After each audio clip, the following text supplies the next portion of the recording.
Hello Year 13. Well, surprise, surprise, we thought we would throw in an extra curved ball. We know you've had your final assembly and both Mrs Cottrell and Mrs Dasu gave wonderful speeches, but do you realise you would have actually been 2 weeks through your exams now and coming up to the May half term for a little bit of a break? It feels extremely strange being here in school with no pupils and no exams going on. So I kind of thought I'd do my final assembly, as I hoped I would have done to you if you had all been here.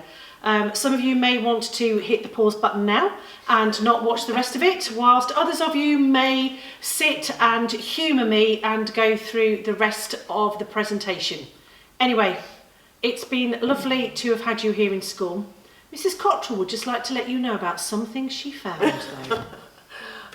I cannot tell you how much we're missing you all. This is a time we normally get to spend loads of time with you, and I hope you're all okay. But in sitting down to do this, we found something. Those of you involved will know what this is. So can I reassure you that we love you too, and we will not forget you. Any of you that do need advice, I've spoken to loads of you about universities, progression, anything like that, we are still here for you.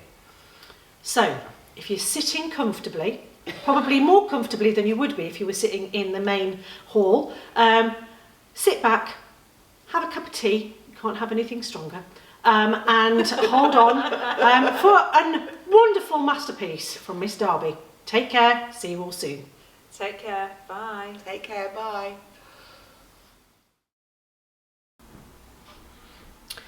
So here we are again, Year 13. Lovely to obviously see Mrs Cottrell and Mrs Dasu, but now it perhaps comes to the sad part and the time to say goodbye. So we know you've had your Leavers Assembly. It was fabulous at that time to have the video, and it was lovely that actually you were able to see your teachers and to have that time together. And we know it's really weird that there's no last day and there's no kind of saying farewell and perhaps walking over to the pub when you'd finished school and having a drink. And as I've said already, you've already done 2 weeks of your exams if we've been going through as per normal. And you'd be really ready for a half-term break because you would be so tired. But unfortunately, we're not there. And although you've had your final assembly, we still wanted to mark this point in your life. We didn't want it to go past and for you not to think that we hadn't thought of you at what would have been a memorable point in your lives. So, I want to talk about friendship, and I want you to think back on your time and think about what are the things that you remember about school. Now, it might be an event in Year 7, it might be a school trip in Year 8, it might be something that happened in Year 10.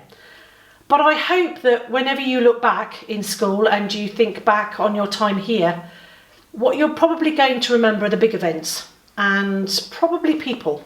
And it might be the person that you sat next to on your first day here as our first Year 7s, and actually you've ended up being best friends. And you are going to carry on with that friendship when you leave school.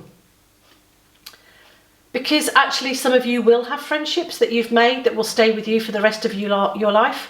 Some of you might not, and some of you may go on and make other friends when you go to university or in your apprenticeship or wherever you go on to in life. But I hope that when you come back at Christmases, when you come back for holidays, that actually you will touch base with those friends and reminisce and look back and hopefully have fond memories of your time here. Now, if you are aware, I have been sending letters home to your parents. I've created a bit of a rod for my back as the weeks have gone on, but in my recent letters, I've been talking about 2 friends who got to know each other. So this is Hatchie and Little Bee. And you may have watched the video that I sent out via the letter. Some of you may not have done. I think the thing for me is remembering that actually these 2 people, or this dog and this little boy, have been friends for 7 years. They've been inseparable. Hatchie is an Anatolian shepherd dog, and he came to live with Owen and his family 7 years ago. after being cruelly treated by his previous owners. They actually tied him to a railway line, and the train driver was unable to stop in time, having seen him tied to the line. And unfortunately, the train went through his leg and his tail, and he nearly died from blood loss, but was rescued, went through surgery, and was saved. So he's a very big dog, but he's a three-legged dog, and he feels a bit different, as does Owen, a little boy with an amazing genetic disease that means his muscles are continually tense the whole time and leads to a lot of pain. Now, Owen's stepmom is a nurse, and so during lockdown, Owen has had to live away from his dad and his stepmom and live with his mum full time. And Hatchie is used to Owen going to school on a daily basis, but he's used to him coming home every day. And for the last 10 weeks, Owen has not been coming home. And if you look at the bottom photograph on the left-hand side, you can see this is what Hatchie is doing every day. He wakes up, he sits on the sofa, he looks out of the window, and he pines for his friend. His friend does FaceTime his dad every day, and the poor dog thinks that little B is coming back in and tries to paw away at the television to actually make contact with him. So it's incredibly sad, but it is a story of friendship that continues despite the distance and despite the fact that they're not going to see each other every day at the moment. And I hope the friendships that you have actually formed and have created whilst you've been here at Rawlins stick with you when you are no longer seeing each other every day. This has been a tough time, but do you know what? True friends are always together. So it got me thinking about true friends, and I found this quote. And as you know, I like my little quotes. So the most memorable people in life will be the friends who loved you when you weren't very lovable. So usually that's our family. They accept us whatever happens. But I hope that maybe you've got some friends here at Rawlins that have been there for you through the difficult days, when perhaps you haven't been quite so friendly and perhaps a little bit grumpy. But after 7 years here at school, I want you to remember that you are no longer caterpillars and that you are all now butterflies, and that whilst you've been here at Rawlins in your little cocoon, we have been getting you ready, and you are now ready to fly. So I want you to think about how different you were when you first arrived. You're definitely bigger, louder, and definitely more opinionated than you were when you arrived in year 7. But you're also more confident, independent, and self-assured. So now that you are butterflies, it is time to fly. But as you fly, I want you to think about this poem, which was found in a home run by Mother Teresa and her nuns in Calcutta in India. And it's about being true to yourself and your own moral compass. So here goes. People are often unreasonable. They're irrational and self-centred. But despite that, I want you to forgive them anyway. If you're kind, many people may accuse you of being selfish or having an ulterior motive. Ignore them. Be kind anyway. If you are successful, you're going to win some unfaithful friends and some genuine enemies. But that shouldn't stop you. I want you to succeed anyway. And if you're honest and you're sincere, then people may deceive you. And I want you to be honest and sincere anyway. Now, you may spend the next few years creating and building things which others might destroy overnight, but that shouldn't stop you from creating anyway. And if you find serenity and happiness, some people are going to be jealous, but that shouldn't stop you from being happy anyway. The good that you do today and tomorrow will often be forgotten, but that shouldn't stop you. You should do good anyway, and you should give the best you have, and it will never be enough. But that shouldn't stop you from giving your best anyway. In the final analysis, it will be between you and God. It was never between you and them anyway. So, I want you to remember that you are lucky, that you have something that makes saying goodbye hard. You are always going to be part of everybody else's story here at the school, and you're also going to be people that we remember. This chapter is closing, but another one is going to be opening with wonderful unknown adventures along the way that we will look forward to hearing about. And I want you to remember to think big.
So now it is time. We're coming to the end of our time together. But let's think about Peter Pan, because he said never say goodbye, because saying goodbye means going away, and going away means forgetting. And we are not going to forget you. So thank you for your friendship. May the memories of being here at Rawlins stay with you and bring a smile to your face. Let's remember Jonty and thank her for the memories that she gave us too. And so, as we finish, may I finish with this traditional Gaelic blessing. Take care, Year 13. See you soon.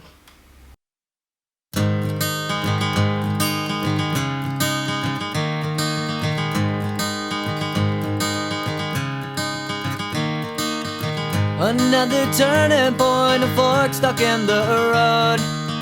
Time grabs you by the wrist, directs you where to go. So make the best of this test and don't ask why. It's not a question but a lesson learned in time. It's something unpredictable, but in the end is right. I hope you had the time of your life.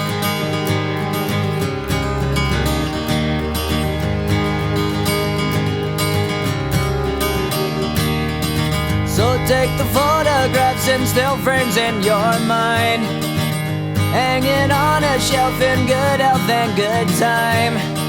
Tattoos of memories and dead skin on trial. For what it's worth, it was worth all the while. It's something unpredictable, but in the end is right. I hope you had the time of your life.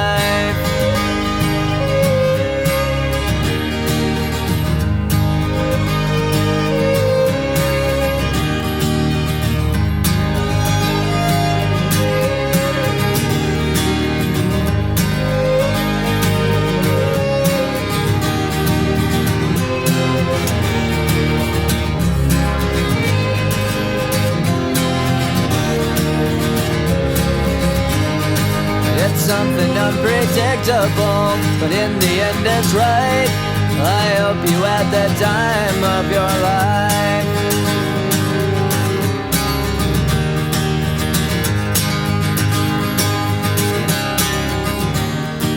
It's something unpredictable, but in the end is right. I hope you had the time of your life.